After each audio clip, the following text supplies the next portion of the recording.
The differences found between parents and children are the products of the infinite combinations that come up when the genetic lines of a female are crossed with those of a male.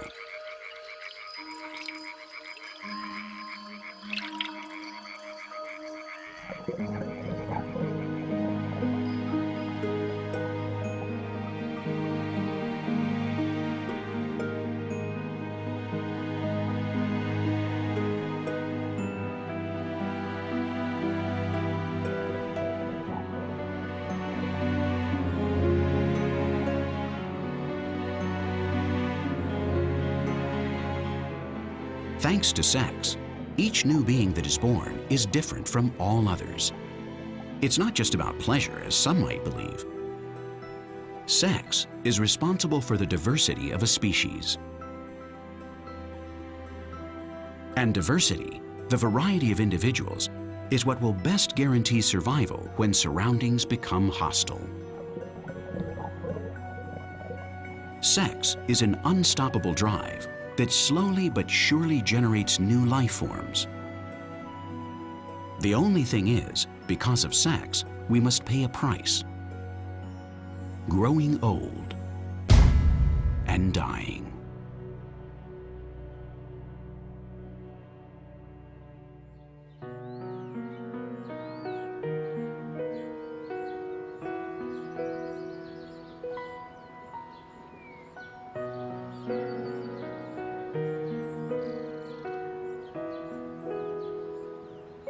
Sexual strategy requires renewal, because if parents, grandparents, great-grandparents, and the full range of ancestors were to live forever, there would be neither space nor food for their descendants.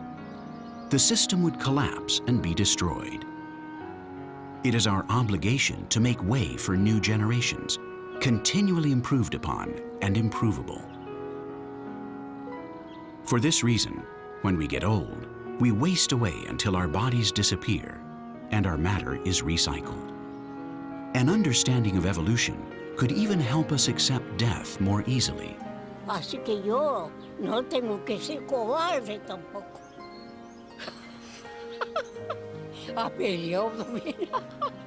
Of course we don't like it. But if you think about it, an endless life would mean that we wouldn't be capable of enjoying the passage of time. It would have no value. 113.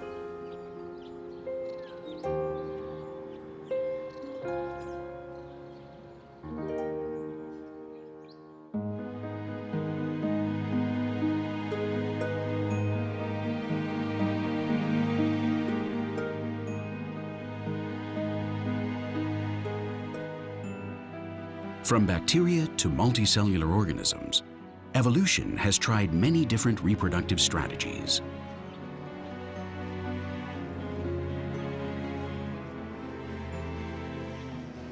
But the procreative formulas which require the coming together of female and male, sexual reproduction, are not only about a lucky mixture of genes. In many cases, a choice has to be made between different possible mates. Subjective and crucial. A choice that, by the way, is always made by the feminine gender, the female.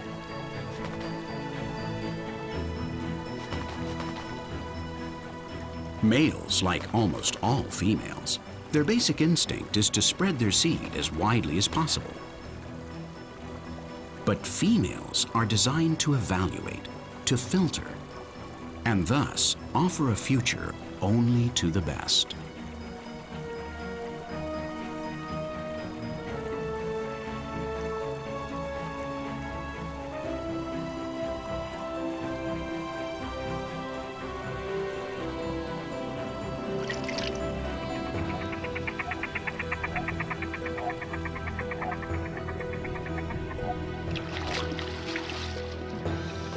It's reasonable that females have the responsibility to choose. Best case scenario, we males help or pitch in a bit. But in the end, the effort required by a pregnancy, the gestation period, and raising kids falls squarely on their shoulders.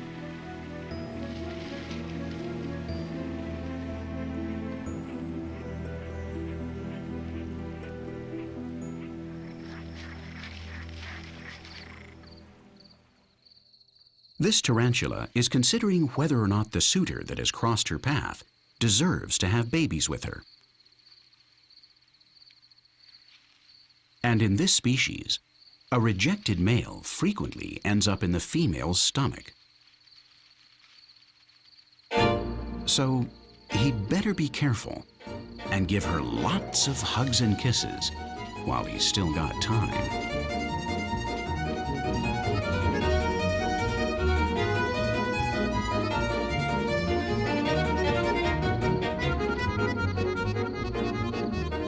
Looks like they're getting along. He's physically fit and knows how to flirt. I mean, come on. That's the very definition of a nice, attractive guy.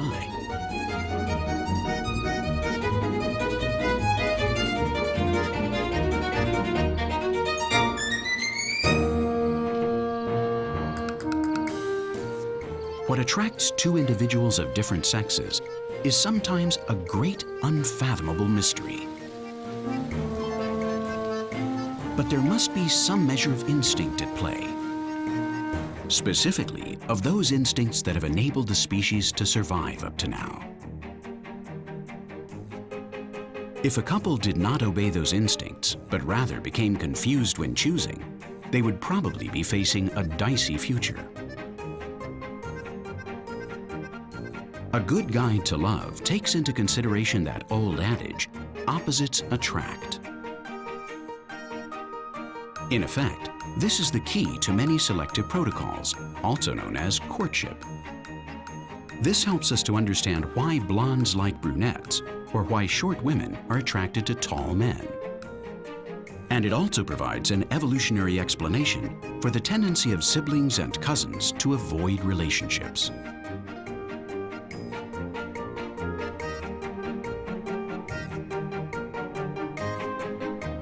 The secret codes written on the spirals of our DNA tell us that mixing is a good thing.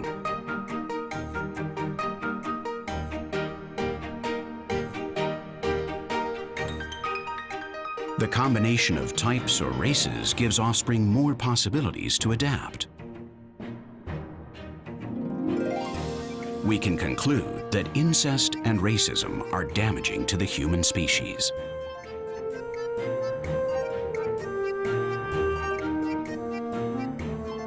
And believers will admit that such behavior is contrary to the Creator's will.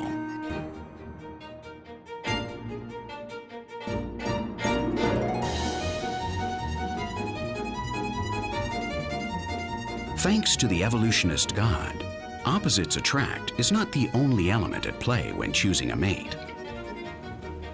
Sometimes a balance between the strange and the familiar is key.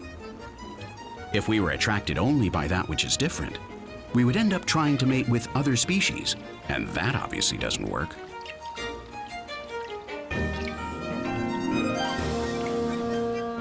Within populations that inhabit an extremely isolated spot, like this high-altitude lake, there is a certain level of inbreeding, which is to say everyone is related.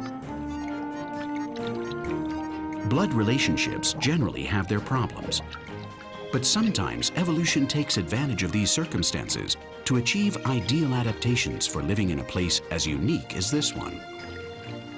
And in time, populations that are disconnected from their relatives can lead to variations and even new species.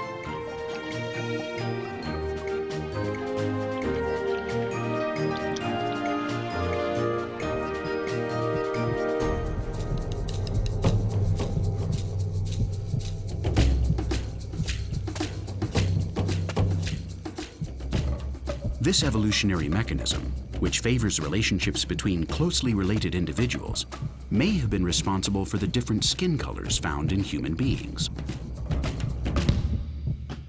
In Africa, where the sun's ultraviolet rays are exceedingly strong, people's skin became darker and darker with each generation. Those who had the darkest skin did not fall victim to skin cancer. They lived longer and so produced more offspring. More melanin meant better protection and more descendants. These individuals flourished, as opposed to those with lighter skin. Those in the north became whiter and whiter in order to make the most of the scarce solar rays at their latitude. That way, they could produce sufficient levels of vitamin D for maintaining strong bones and avoiding polio.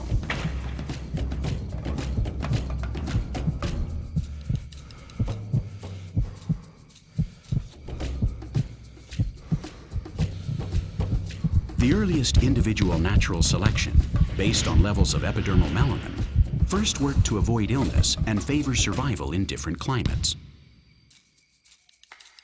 But today, proper clothing, air conditioning, and heating allow us to live wherever we want.